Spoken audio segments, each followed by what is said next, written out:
This next one was posted to r/manipulation. My girlfriend, a 29-year-old female, and I, a 29-year-old male, recently got into an argument over her birthday. She has explained to me that in the past she tends to be depressed and lonely on her birthday. I understand that point of view because I also feel like that. I decided that I wanted to make this birthday a special one. I bought her a diamond necklace for her birth month constellation, got her favorite flowers, wrote her a card, and made her a homemade tiramisu, her favorite dessert. I wished her happy birthday and then went to bed. That's what I'm saying, y'all. You guys gotta watch it with this going up over the top. They're gonna come to expect it. You gotta keep them on their toes. Just give them a bag of Takis once in a while. He goes on to say, getting everything ready and cleaning the house caused me to stay up a little later, and that resulted in me sleeping in and being late to work. That damn tiramisu will get you every time. Meanwhile, my mom was blowing up my phone with weather updates. Helena Storm related. Okay, fair enough. For a trip my girlfriend and I were planning this weekend. I related this information to my girlfriend, and she got angry that I did not wish her a happy birthday in the morning. The rest of the images cover the following info. Am I being manipulative for expressing that I was annoyed that I went through a lot of trouble to make her day special? Or am I being manipulated into feeling like I'm a total asshole for this? He texts her, happy birthday, my love. I'm sorry I just got into the office and I got bombarded with texts from my mom. Happy birthday, baby. I love you and I will give you all to make sure that you have the best day possible. You're my favorite person in the world. I can't wait to celebrate with you tonight and this weekend with your friends. Okay, and then what we also see is him sending a screenshot of all of this. This is telling me so far is that he is texting all of this, and it's not even like he was guilted into texting it, right? Like, I'm not seeing anything from her like, where's my happy birthday? And then he sends all of this. He is actually the first one to realize that he did not send it right away in the morning. And I think this is him, his screenshot here is trying to show, look, I really did mean to send this, because here we have the schedule, but it clearly didn't go off. He says, I tried to send it, my text last night, just like this, in case I forgot to tell you, but I didn't hit send. Okay, so he's explaining himself. Reservations tonight at Burton's at 7:15. She says, okay, I'll let you know how I'm feeling later. But 4 hours pass, he doesn't hear from her, so he sends, how are you feeling? She says, drained from visiting my parents and depressed. I'm also starting to have some cramps. Sounds like that time of the month, if that's appropriate to say. He says, oh, I'm sorry, baby, we don't have to go out tonight. I can cook for you if you want to take it easy, no problem. She says, it's okay, you can cancel the reservation. My day got ruined since this morning. I'm at my place already. Okay, I am also not impressed with the whole my day got ruined since this morning. I would be going into this like, okay, maybe something else happened that upset you, but it surely better not be because I didn't wish you a happy birthday early enough. It surely better not be that. Let's see what it is. He asks, did I ruin your day? Okay, I will cancel it. I know you get depressed and sad on your birthday. I get that. Ultimately, it is your day, so whatever you want to do, I'll respect it. She says, thank you. Then, she says at 6:40, I took some sleep medicine and PM Tylenol. Let me know what's your plan for tomorrow if you want to leave early or after work. Good night. Damn, okay, that is definitely a depressed sounding person for sure. Again, she did let him know ahead of time, like, I always get sad about my birthday, which is why he tried to make it so special, but he made it special too early apparently, because now he's still ruined everything, and now she's like literally dosing the shit out of herself. Look, I don't know how resilient she is to medication, but I know personally if I take a child-sized dose of NyQuil, I will be asleep for at least the next 12 hours. Again, I am a 5 foot tall human, so my opinion might be a bit skewed, but like it sounds like she is like, she's going to bed. She does not plan on going out or doing anything. She has put herself to bed. He says, packing tonight, leaving after work. She says, okay, I will plan to leave a little bit earlier because I still need to pack. Good morning, by the way. He says, good morning. And then she goes, or we can just cancel if you want. Oh, God, I've seen these games. I've seen these, like, weird dramatic, self-prophesizing, self-sabotage maneuvers play out of like they get hyper upset about something and then they just proceed to ruin everything as a consequence of that. For some reason, I fear that is the trajectory we all about to go down. He says, I want to keep an eye on it and see if it moves a bit, still referring to Hurricane Helena. It could shift and barely scathe us. I obviously don't want to put our lives and friends at risk. Okay, I let them know. He says, thank you. Then she sounds actually pretty reasonable here. She says, also, I'm sorry about yesterday. I know you had plans for us and you don't like it when it doesn't go as planned, and you made the beautiful cake, but I wasn't the best person to be around. Okay. And I'm still not, but there's nothing I can do to change things. That's a weird, that's a weird version of accountability. Like, I know that I suck, but what am I supposed to do about it? I mean, okay, but let's keep hearing her out. I'm working with my therapist to work on my family issues. I also don't want to drag you into my shit and problems. You have enough already.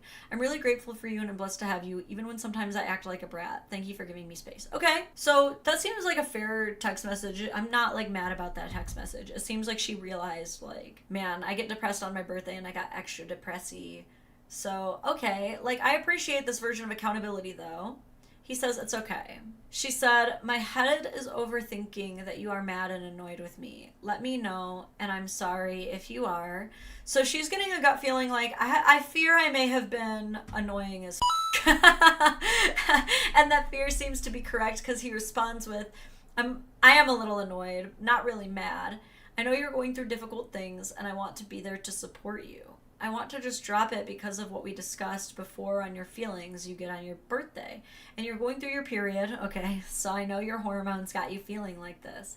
I don't appreciate being spoken to like I'm the asshole, especially when I'm trying to do nice things for you and going out of my way to help you. So I'm giving you some space to cool off, and I'm not going to insert myself into what you're going through and make things worse. Okay, so it seems like we have a little bit of healthy communicating on both sides, in my opinion. How could this possibly go wrong?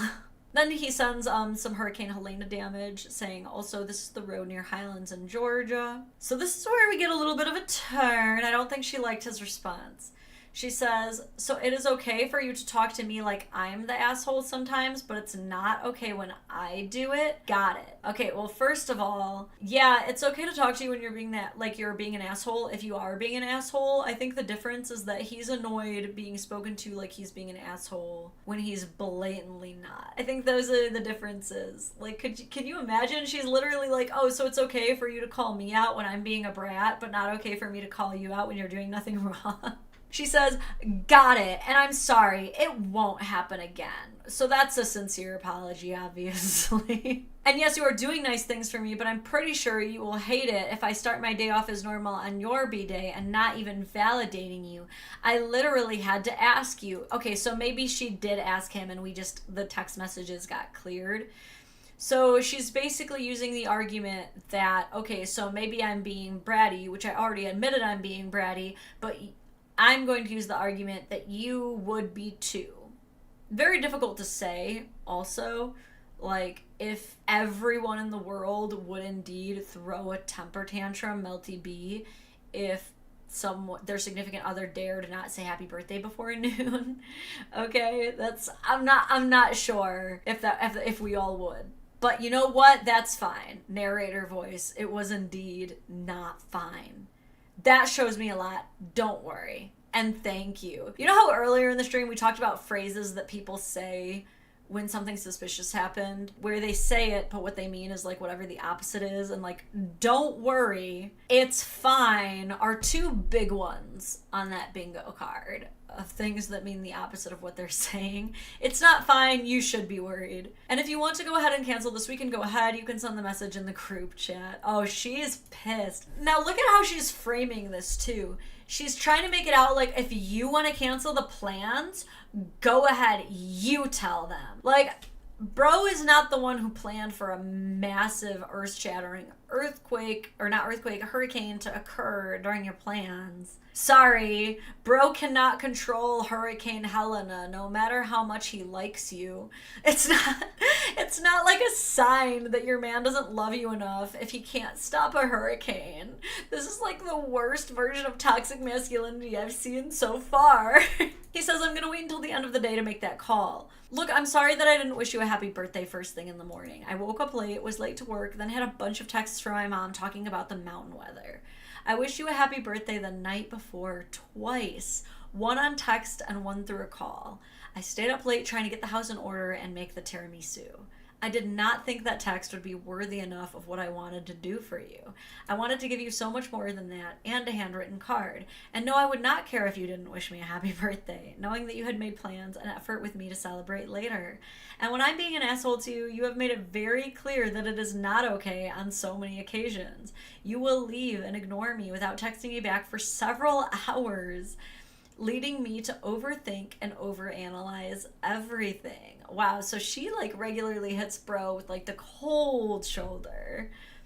So are you implying that when you are treating me the way I don't want to be treated, that I should just suck it up and not say anything? It seems like anything I do will make you frustrated with me unless I do exactly what you expect from me without you saying it. It's like if you got a 99 on a test, but you get one answer wrong and you fail. That's why I feel annoyed. Damn. That really speaks to me. It's like if you get a 99 on a test, but you still fail. That is so often what being in a toxic relationship and having to go through these like relationship tests feels like. It's like you're doing almost everything right, but all they're gonna focus on is the one thing you got wrong. And it's like, that's a bullshit.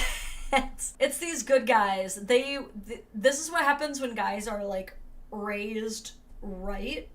Because here's the problem, is that men are raised how to treat women, and that bar, for better or worse, keeps raising, which in a lot of ways I think is a beautiful thing. Like, I am not going to deny that women have been mistreated through history, that the patriarchy is a thing that harms both men and women, that, you know, there are benefits to feminism. I'm not going to argue that, but unfortunately what's happening is that a lot of men are being raised with the good feminist ideals of, you know, take care of women, keep them safe, protect them, those charitable, noble things that we all admire, but they're not being taught how to personally set boundaries for themselves.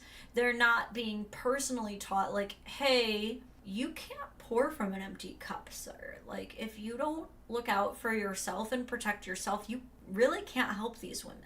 You know, and these women also won't respect you if you don't set those boundaries. I don't know if you've ever heard of this saying before, but if you put a woman on a pedestal, she has no choice but to look down on you. The same goes for any relationship. If you put someone on a pedestal, you're not gonna see eye to eye. It's just not going to happen. But he's doing a good job going to bat for himself. We'll keep reading. This is why I tend to keep things to myself. Because if I express them, I'm met with answers like this. I'm not attempting to invalidate you. I know that you're in a state where anything can frustrate or anger you, and that doesn't necessarily mean that you're angry at just me. I don't want for us to say things that we can't take back right now. Dude, bro is such a king. Bro is a communicative, like, healthy, mentally stable king. And we love to see it.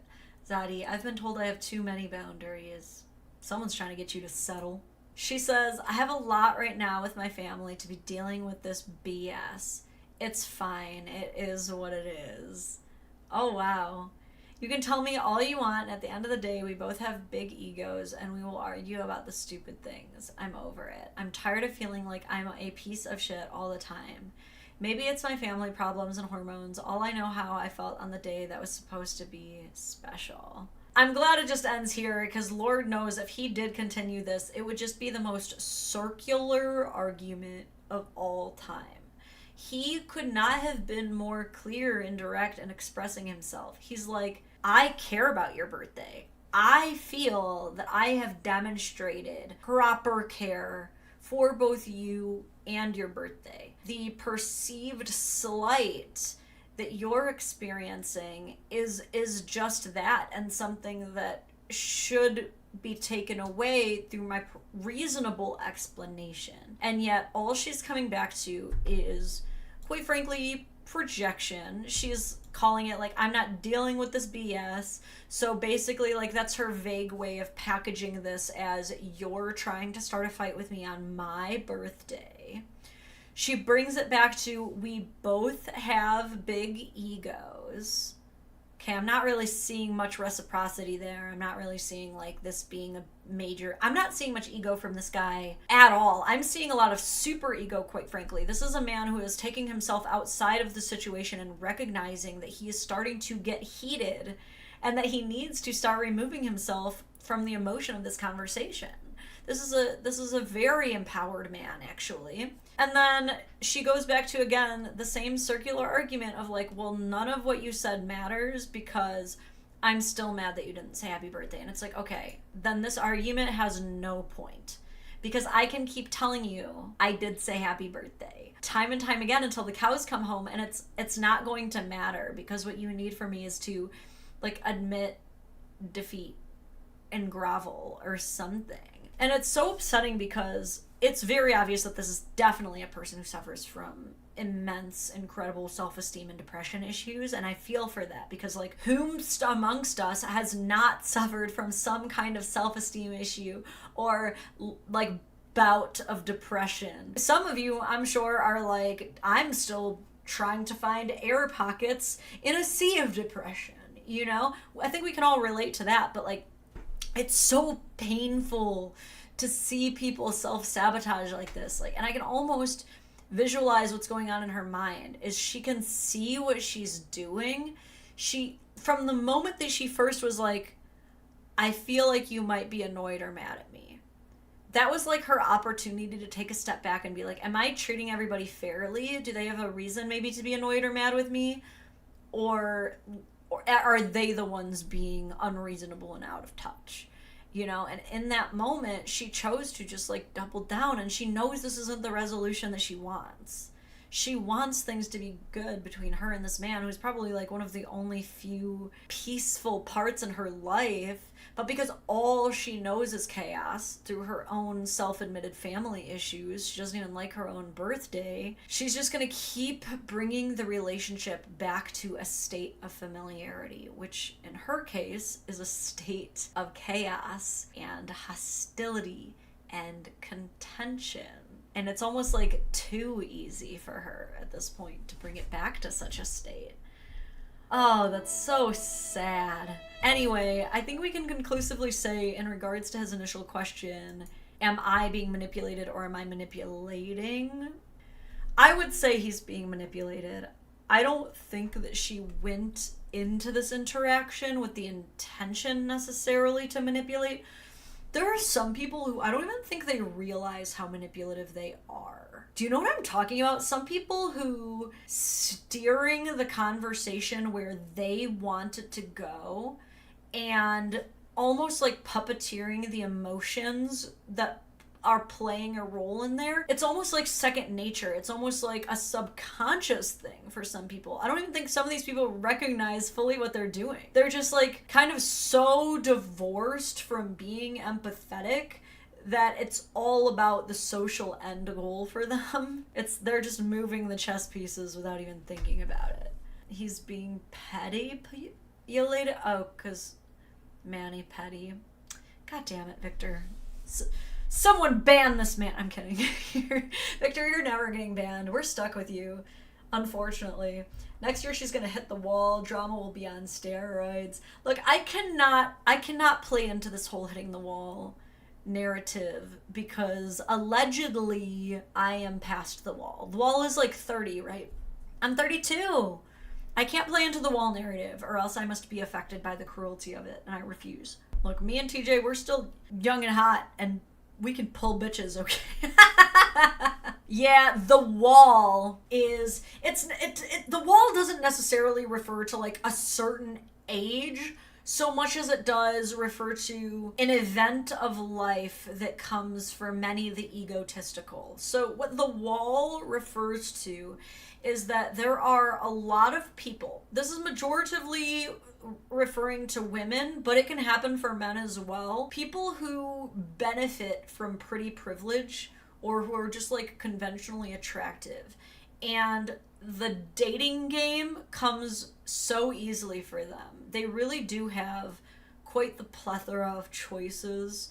They do not struggle to meet people or to get people who are interested in them. And so because they truly have their pick of the litter in the dating market during so much of their 20s, teen years, often into their 30s, they develop a very inflated sense of self in kind of a normal, expected way. Like, if you know you're attractive, I don't think there's much wrong with kind of living your life under that reality. That is your reality.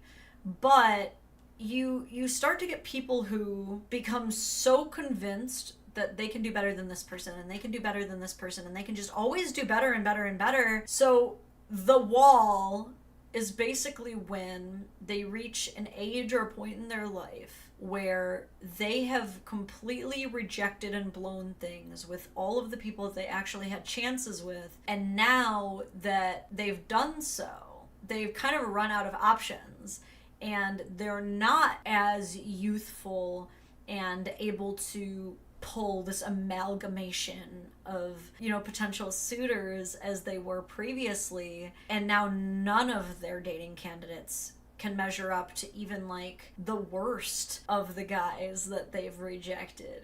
You know, that's kind of what people really refer to when they're saying hitting the wall. In reality, we all know that there are tons of hot 30-year-olds, hot 40-year-olds, even hot 50-year-olds, dude. Like, one of my jiu-jitsu teammates just posted a picture of his wife on her 50th birthday, and I was like, I pray to every god I age like that. She looks amazing. 32, you young to send and I know, I'm just an innocent little baby in this world. I'm not even close to the wall. No, it doesn't matter. I've created my own wall because I'm married as you know? But I love that. Yep, I know it all too well. The wall is probably just when you've already met your peak attractive level and only gone down from there. Yeah, there's like the wall is similar to like being Chad widowed or alpha widowed, which is when you date someone who's like so good for you, but then you like blow it somehow, and now like no one you date can measure up. I'm Chad widowed as TJ Chad widowed the hell out of me.